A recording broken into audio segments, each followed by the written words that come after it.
Michigan's new auto insurance law goes into effect today. Reporter Sherry Stewart has more on what the new law means for drivers right here in Alpena.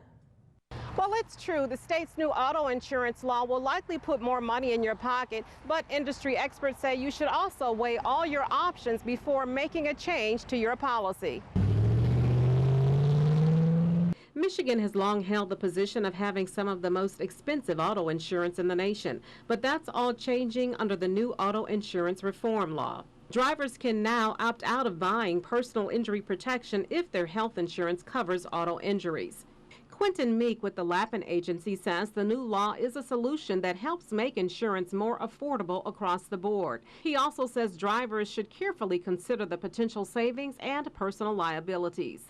You certainly want to educate yourself on what the risks are to choosing potentially a lower PIP limit, personal injury protection, or lower liability limits. Anita Fox, director of Michigan's Department of Insurance and Financial Services, says the new reform provides drivers with options they didn't have before. The new law, there will be a fee structure, and we'll have some choices that lower the limits that you choose. You could still choose lifetime unlimited benefits, only state in the country, but you could also choose lower levels of coverage if you're trying to control your auto insurance costs.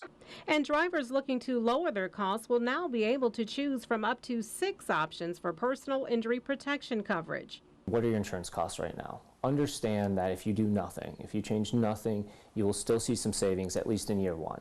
The other things to evaluate are, what are your liabilities? You know, do you have a house, a job, a couple of cars?